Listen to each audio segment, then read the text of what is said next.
Good afternoon. The Appellate Division First Department is now in session. Welcome to today's virtual admissions ceremony. I'm sorry that we're not able to see you in person in our beautiful courtroom, but maybe with the inclement weather, you're just as happy to be where you are, nice and dry and warm. But I hope it will still be a meaningful experience for you today. To start off our proceedings today, I'd like to call upon Ms. Veronica Guerrero, who is the counsel to the Committee on Character and Fitness. You may proceed. Thank you, Justice Kapnick. May it please the court.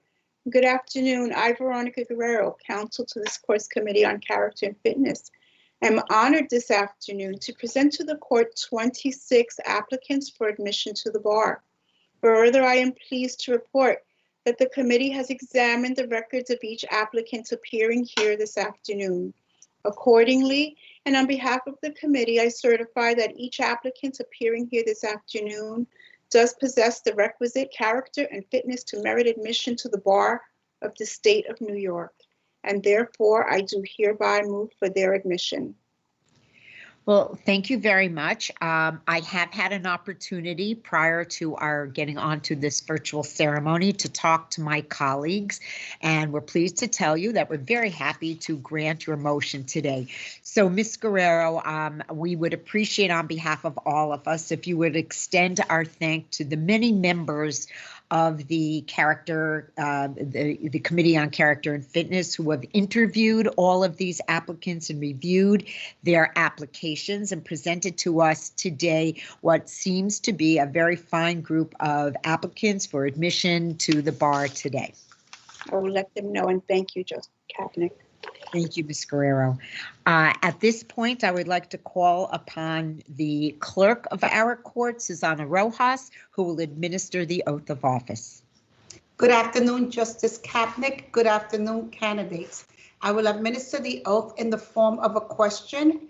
At the end, I will ask everyone to please unmute your microphones and respond by saying, "I do."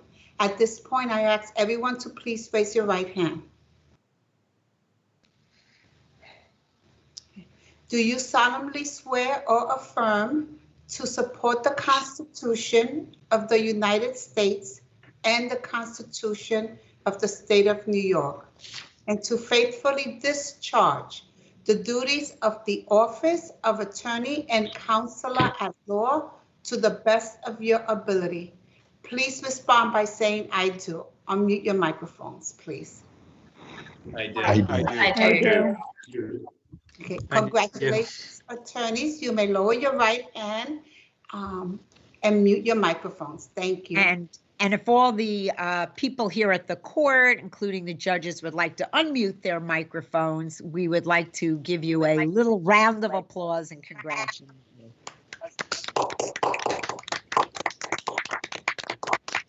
Congratulations. At this point in the ceremony, it is traditional for one of the judges of the court to make a few remarks, and to this afternoon, that honor falls to my colleague, the Honorable Troy Weber. Thank you, Justice Kapnick. On behalf of my fellow justices, I would like to congratulate the newly admitted attorneys. I would also like to congratulate their parents, family, and friends who supported them both emotionally as well as financially. Traditionally, in the admission ceremony, the justices would process into the courtroom. Ms. Guerrero would present the candidates for admission to the court. If the motion was granted, the court officer would ask that the candidates please stand, raise their right hand. Ms. Rojas, as she just did, would deliver the oath, and the officer would then ask the attorneys in status from candidate to attorney would not be lost on the attorneys nor the audience. Obviously, we would be in our majestic courtroom with its magnificent dome ceiling and the beautiful murals which line the walls, and not in our individual homes and offices. Please do not think that because we are virtual in any way diminishes your accomplishment or your achievements. In fact, that the achievements that you have made are in many ways even more important, perhaps even more commendable. You should all be very proud of yourselves, and you should definitely savor the moment with your family and your friends. while of course practicing social distancing and wearing a mask. I must tell you that when the idea of virtual admissions was first broached, it was met by skepticism by some. As you may have surmised, it required countless hours of planning, technological modifications, and a few miscues. However, we adapted. And that is the beauty and the hallmark of our profession.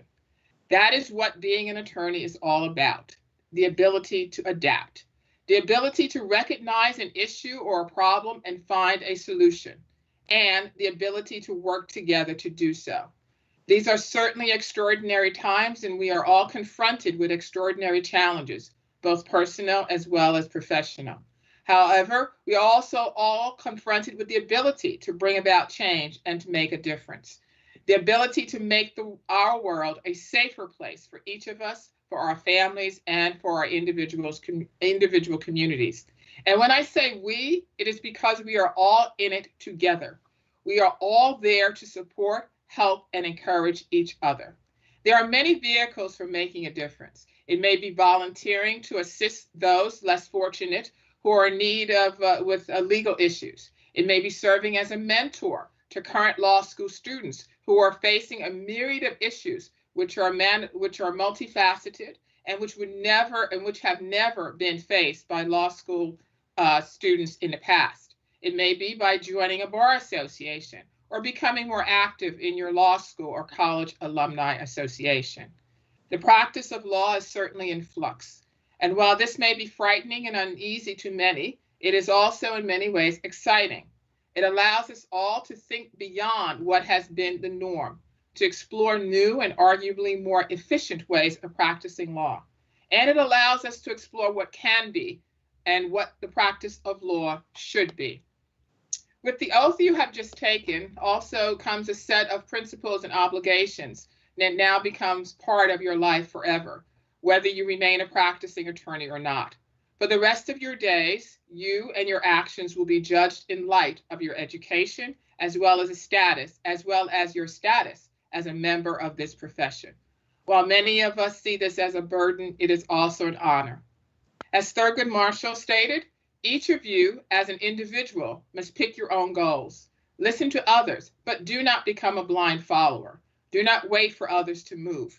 Move yourself. Where you see a wrong, inequity, or injustice, speak out. Following the passing of Justice Ruth Bader Ginsburg this past summer, there are many tributes and accolades paid to her. For me, the words of the poet Donna Ashworth summed it up the best. When a woman like this leaves our mortal coil, we owe it to her not to grieve, not to weep, or to be sad.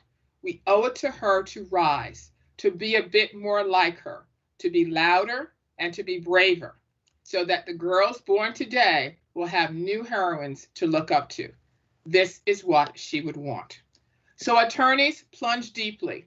Be a little bit more like your heroes and your heroines. You all bring fresh ideas and talents to a noble and great profession. Again, my congratulations to you all. Thank you. Thank you so much, Justice Weber, for those beautiful remarks. The admission ceremony is now concluded and court is adjourned. The judges will be leaving, and we again want to congratulate each and every one of you and wish you a successful, long future career. Thank you. Justices will log off. The new attorneys will stay on.